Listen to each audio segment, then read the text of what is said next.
So if you thought the story of JSON in Node and JS was as simple as just JSON.parse and JSON.stringify, well, not so fast. There are some problems. There are some data types that are not natively supported, like date, as well as map and set, and comments aren't supported. So let's take a look at a couple of popular libraries and see what options there are to fix these problems and support comments. Let's jump right into it.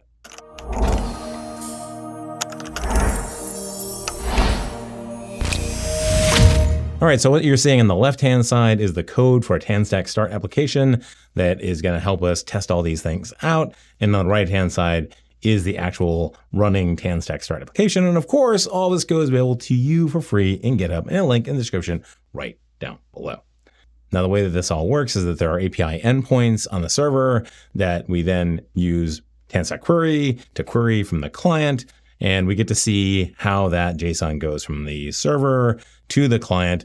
And then in terms of what we actually send across, well, we're creating these complex objects using this create complex object function. Complex object, well, it's a set of different things. Right at the top here, we actually have a set, which is a set of numbers. And then we have a tree that we initialize where every node has a message and a parent and a set just to see how that works, as well as children.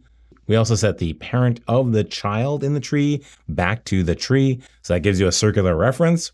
And then down here, we return the actual object. So we got a tree. We've got an example my class that has a first name and a last name. We got a map, as well as a date, a regex, an error, and a promise, as well as a URL. Now, what you're seeing on the left-hand side is a result of requesting that complex object, stringifying it with JSON.stringify, and then sending it out to the client using an API route. And this is what we get back when you just use JSON.stringify. So this is sort of the baseline. So let's see how we do.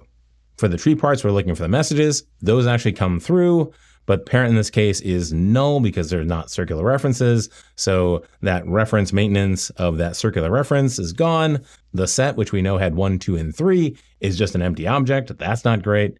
The data that was in the my class object comes through, but when you actually deserialize it using JSON.parse, you don't get a my class instance, you just get the data. Maps just straight up don't work. Dates actually get turned into a string. It means that you lose all the date functions of a date, as difficult as they are to use. Regexes, errors, and promises just get turned into objects.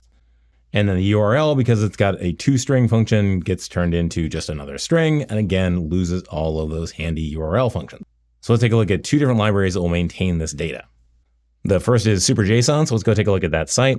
So Superjson has, 3 million weekly downloads. It's very popular.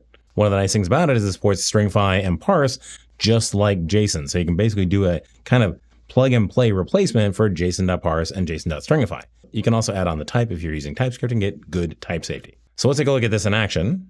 So I'm going to start off with our parse, so we can see a whole lot better results. In particular, the set is maintained, the map comes through, the date is an actual date, the regex is a regex, the error message comes through, the promise did not come through, but the URL did, and it is of a type of URL. Now, when we take a look at the JSON that was actually returned from Superjson, it's pretty interesting. There are two top-level keys here. There's JSON, or JSON, I'm not sure which. Anyway, whatever. JSON, which has the data in it, and then there's also the meta key. And the meta key actually augments that JSON data. For example, you can see where it says the map key, and then in an array it says map.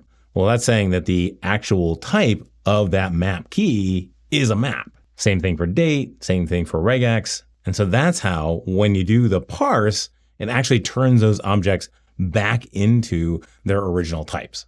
Sadly, it didn't do that for my class, but I got to tell you, this is a whole lot better than what we got with JSON parse. Now, there's also another method you can use, which is serialize and deserialize. And these just really return the objects as opposed to returning a string. There's an XJS shim, which gives you really good typing for get server-side props and get initial props and get static props. I guess it's good for pages, but probably not for app router. And then down at the bottom, there's a super handy chart that shows you what's supported by Superjson versus the standard JSON.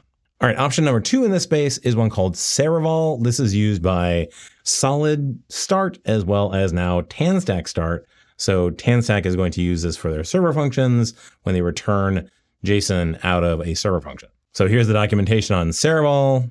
If you slide on down to the JSON serialization section, we can get this handy chart where we have the different modes: sync, async, streaming. It actually supports streaming, which is super cool. Deserialization, so on and so forth. And then the two primary modes. So what Seroval can do is that it can actually create JavaScript and send that across the wire, and then it's evaled on the client. That's a little risky, and what they're recommending here is that you only use it for server-to-server communications. The reason being that if you have data coming back from the server that you then had to eval on the client, then you run into the potential for remote code execution, which is a huge security hole. So I wouldn't recommend using that, although I do have an example of that in our test app. The other alternative is to use their to-JSON and from-JSON methods, and let's take a look at those first. Now we can see that Seroval did pretty good in comparison with Superjson. The only big missing one was the data within the myClass object. Otherwise, I think it looks really good. You can see the JSON that it actually created with the to-JSON method over on the right-hand side here. I would say it's no longer really human readable or editable, but it is one top-level key. So this isn't a showstopper for me when it comes to what gets sent over the wire, and I think it might compress better. So that could be cool. Let's take a look at what happens when you do deserialize. This is that JavaScript method. So we'll actually take a look at the data coming across, and we can see serialize down here. Now the response is text, but it's not being picked up by Chrome. So let's just take a look at that with curl. So as you can see from the curl, what you get back is actual JavaScript that would need to be executed either on the receiving server side or on the client if you want to risk that remote code execution. All right, let's talk about how to handle JSON parsing, JSON that has comments. Our test here is just a static JSON file, JSON with comments, and we got some code that's then going to get that. So let's take a look at that code. So the route is called comments, and it uses two different methods. It uses JSON-C parser from Microsoft. JSON-C parser is actually a full parser for JSON with comments. You can actually read and write JSON with comments in it. And then another alternative is the strip JSON comments, which gives you a function that you can then call when you get back the text of the JSON from the server. That returns a string with the comments removed, which you can then do JSON parse with. Let's go take a look at how this works in the browser. And you can see that both these methods work just fine to get the data out of a JSON file that has comments in it. I think it's really handy to be able to comment human readable JSON. For example, the tsconfig.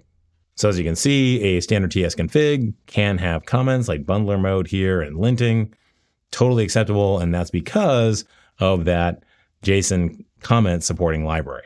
All right, well, I hope this short video helps you understand the issues with JSON.stringify and JSON.parse when it comes to data and comments, and gives you some really good alternatives that help give better compatibility with the data and the comments. If you have any questions or comments, please put that in the description right down below. In the meantime, if you like this video, hit that like button. If you really like the video, hit the subscribe button and click on that bell and be notified the next time a new Blue Collar Coder comes out.